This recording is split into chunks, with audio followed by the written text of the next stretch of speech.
Bismillah, Assalamualaikum warahmatullahi wabarakatuh. Alhamdulillah, salatu wassalamu ala rasulillah. Ikhwan dan akhwat yang dirahmati oleh Allah subhanahu wa ta'ala, kaum muslimin yang dirahmati oleh Allah subhanahu wa ta'ala. Tentu kita semua bersedih dengan kondisi Ramadan tahun 1441 Hijriah atau tahun 2020 ini, di mana Ramadan kali ini berbeda daripada Ramadan-Ramadan sebelumnya. Ya, kita akan melaksanakan ibadah Ramadan ya tanpa masjid, tanpa sholat berjamaah, tanpa sholat tarawih, ya, tanpa iktikaf, ya, yang biasanya Ramadan kita lewati dengan penuh keindahan, buka bersama di masjid, kemudian sholat tarawih, kita terenyuh dengan tangisan imam dan juga para jamaah di masjid, suasana keindahan dalam iktikaf, semuanya ini bisa jadi akan tidak kita dapatkan pada Ramadan kali ini. Tentu ini dari satu sisi adalah sangat menyedihkan kita. Tetapi saya katakan, bagi siapa yang biasanya melakukan ibadah Ramadan dengan hal-hal tersebut, maka insya Allah meskipun pada bulan Ramadan ini dia tidak bisa melakukannya, maka tetap Allah memberikan pahala sebagaimana biasa yang dia kerjakan. Karena Nabi SAW bersabda, "Idza maridal abdu aw safar kutiba lahu ma kana ya'malu minhu muqiman sahihan." Jika seorang hamba sakit atau safar, maka akan dicatat kebiasaan yang biasa dia kerjakan tatkala dalam kondisi sehat atau dalam kondisi sedang mukim. Oleh karenanya kita ya tetap bersyukur kepada Allah Subhanahu wa taala, ya, meskipun kita tidak bisa melaksanakan ibadah-ibadah yang agung tersebut, mudah-mudahan Allah tetap mencatat pahala bagi kita karena itu kebiasaan kita selama ini. Perkara yang berikut yang saya sampaikan, bahwasanya Ramadan yang akan kita hadapi pada kesempatan kali ini adalah Ramadan spesial yang tidak pernah terjadi mungkin sebelumnya. Bahkan 100 tahun yang lalu pun sampai sekarang belum pernah ada kejadian Ramadan seperti ini. Dan belum tentu juga tahun-tahun ke depan kita akan mengalami ya Ramadan yang seperti ini. Yaitu Ramadan yang dimana kita akan berkumpul dengan keluarga di rumah. Ya, kita akan melaksanakan tarawih di rumah. Ya, kita akan menghabiskan waktu kita bersama keluarga dan anak-anak. Ya, dan kita akan memiliki waktu luang yang banyak. Dan kita tahu bahwasanya di antara nikmat yang Allah berikan kepada hambanya adalah nikmat waktu luang.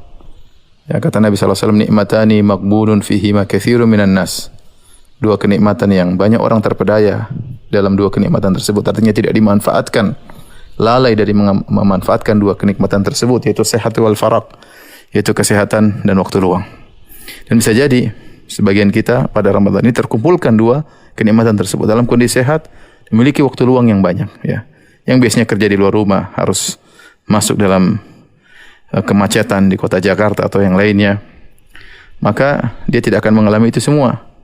Dia akan di rumah dengan waktu yang luang. Maka seorang berusaha memanfaatkan waktu luang itu dengan sebaik-baiknya. Ya, banyak yang bisa kita kerjakan dengan waktu luang tersebut. Dari sisi ini kita bisa menjadikan Ramadan kita kali ini dari sisi ini lebih baik daripada Ramadan-Ramadan sebelumnya. Kita bisa lebih banyak untuk baca Al-Quran. Kita bisa lebih banyak untuk membaca tafsir Al-Quran. Kita bisa lebih banyak untuk berkhidmah kepada anak dan istri. Ya, kita bisa lebih banyak ya untuk sholat malam. Kenapa? Kita memiliki banyak waktu luang. Lain halnya Ramadan-Ramadan yang sebelumnya kita sibuk bekerja dan yang lainnya. Maka pada kesempatan kali ini Allah memberikan kita di balik musibah ini ada kenikmatan waktu luang. Ini perkara yang harus kita perhatikan. Kesempatan yang belum tentu terulang lagi 100 tahun ke depan. Ya. Inna ma'al usri yusrah, di balik kesulitan ada kemudahan.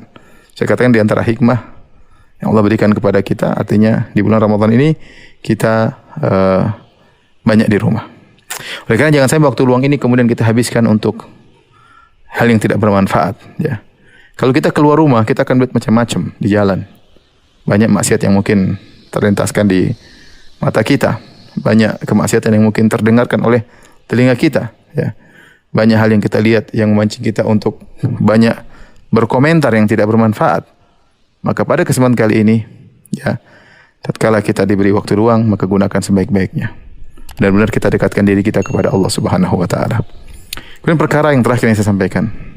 Benar tatkala kita di masjid ibadah pada Ramadan-Ramadan yang lalu, hati kita mudah terenyuh, kita mudah menangis ya. Kita mudah tersentuh dengan lantunan bacaan Al-Quran dari imam. Kita menjadi semangat dengan suasana yang ada pada diri kita. Pada kesempatan kali ini tidak ada seperti itu. Kita berusaha untuk mengkhusyukkan diri kita tanpa ada yang melihat. Kita berusaha menangis dengan baca Al-Quran tanpa ada yang suasana membantu kita untuk menangis. Kita berjuang, berjihad di jalan Allah Subhanahu wa taala untuk beribadah dengan sebaik-baiknya. Oleh karenanya, sebagian perkataan Ibn Rajab Al-Hambali ya, bahwasanya di bulan Ramadan terkumpulkan pada seorang hamba jihadan li nafs, dua jihad terhadap melawan hawa nafsunya. Jihadun bin nahar wa jihadun bil lail, jihad di siang hari dan jihad di malam hari. Jihad di siang hari yaitu dengan berpuasa, dan jihad di malam hari dengan salat malam dan baca Al-Quran. Oleh karenanya kita berusaha di bulan Ramadan kita bisa mengkhusyukkan diri kita, mengikhlaskan hati kita tanpa ada suasana dari luar. Ya, berusaha latih diri kita untuk berlezat-lezat baca Quran sendiri. Ya, bangun di tengah malam kemudian bermunajat kepada Allah Subhanahu wa taala. Ya, semoga Ramadan kita ini dalam kondisi wabah ini semoga tetap ya kita diberkahi oleh Allah Subhanahu wa taala, tetap diberi ganjaran yang besar oleh Allah Subhanahu wa taala, dan semoga kita bisa melewati Ramadan ini dengan yang terbaik di sisi Allah Subhanahu wa taala. Semoga ini bermanfaat bagi diri saya dan ini peringatan bagi diri saya pribadi dan juga bagi kaum muslimin. Wabillahi taufiq wal hidayah. Assalamualaikum warahmatullahi wabarakatuh.